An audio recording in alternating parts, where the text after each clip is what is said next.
Hello, viewers. This is There's a Dark Knight 97 presenting you Sun God's Rat on 0% growth, and this time we're LTCing it because I'm not particularly having fun commentating 1 hour videos. So let's see. Okay, there you go. Just the goal is have a rough reference sheet of my friend Arches who already did an LTC off screen. So I'm going to use that as a reference for my turn count, what a turn count should be. But anyway, this is going to be an LTC and I hope you have fun.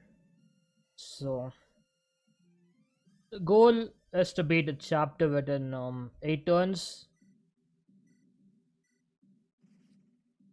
So the first part is going to eliminate as many enemies as he can, just so that Archers don't have to take more hits than they have to. And we're going to get Vulnerary and Ulysses because he has the highest amount of move, and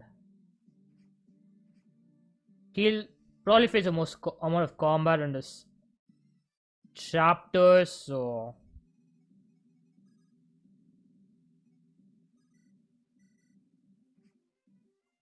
anyway, Mikey's gonna just chipping on Mikey here, just mainly because I'll get him in a certain position.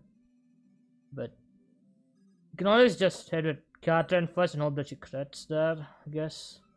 And it's important that I move Connor as far as she can because she has her second highest move in the squad right now.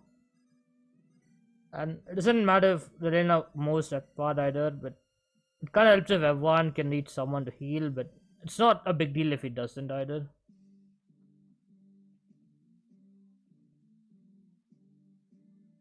And since most of his squad can retaliate in the narrow corridor, and Relena's higher us than Mikey, mage will target Mikey, I guess.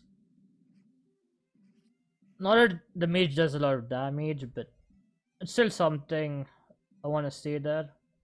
And here, if Catherine crits, you don't have to do a trade of vulnerary with Ulysses, but I'll save at least 1 use of a vulnerary, but that's really it, honestly. You can still beat a map in 8 turns if you don't. If Catherine takes damage, it's just to save 1 use of a healing item. Anyway, we're just chipping at Ulysses and killing as many enemies as he can. And yeah, if Catherine gets damaged, Ulysses just has enough more to reach Catherine and being in the same position where he would have been without a vulnerary. But basically, you need a more Ulysses as far as you can without him dying for now. We're gonna trade on a vulnerary, and Catherine can comfortably take 2 hits, so as long as she's at full health with this. Others can just rig a mess or something, but that's up to you.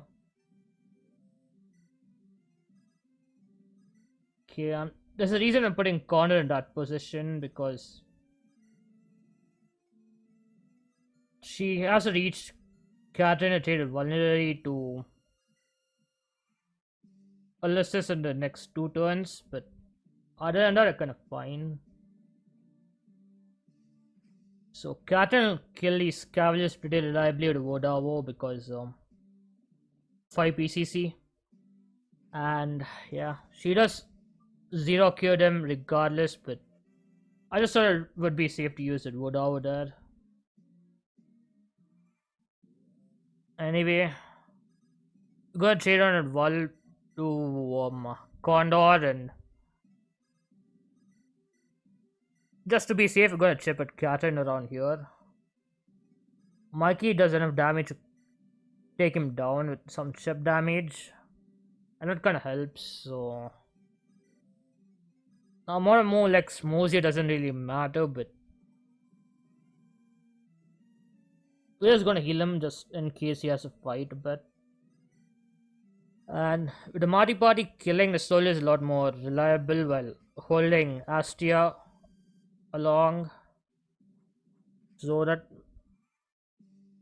Shaman on there has a shaman, I guess. Not particularly sure what to call the class. It's that mage on there has a fire tome, and those mages always have fire tomes. Are hooded mages, which advanced classes generally has fire tomes, unless I don't know, Blade Master changed it for some reason. Anyway, that's the reason why I moved corners. She could move. So we traded on the vulnerability and dropped Asti a bit forward. And it is important to move corner as far as she can move because she's the person who deals the most damage to the boss. Well, excluding Catter and 5 PCC, but she can also take a hit there, so I don't have to worry about HP thresholds and all.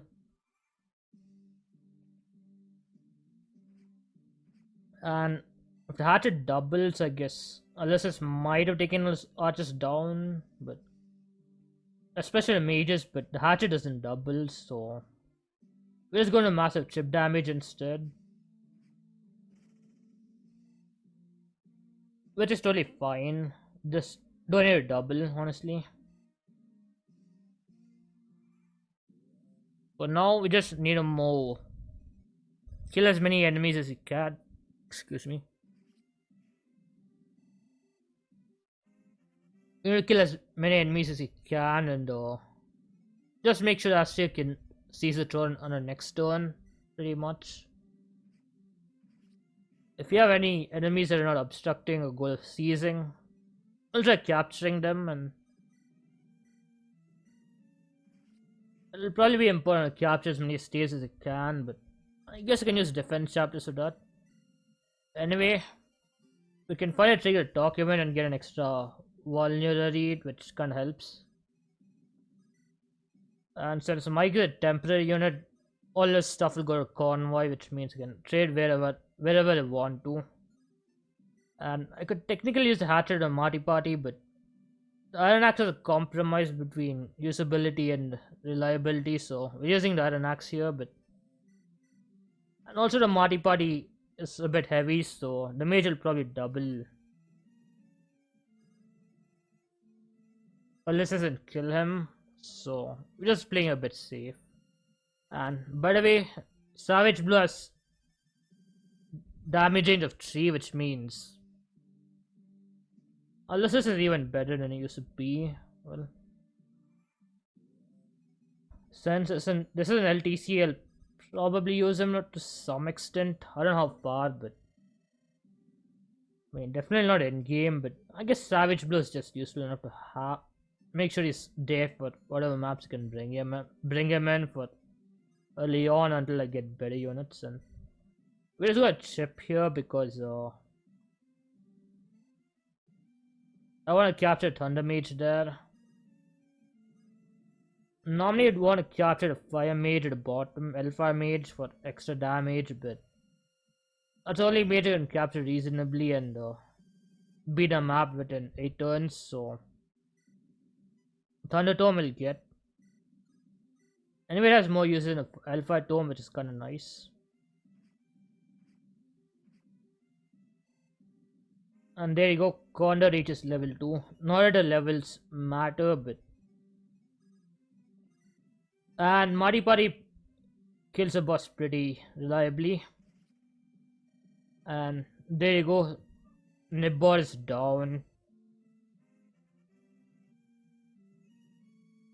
And you can kill a mage down there for experience, but I didn't really bother. And well, that should be it for this map, so consider leaving a like, share this video and subscribe to my channel, and until the next video, goodbye.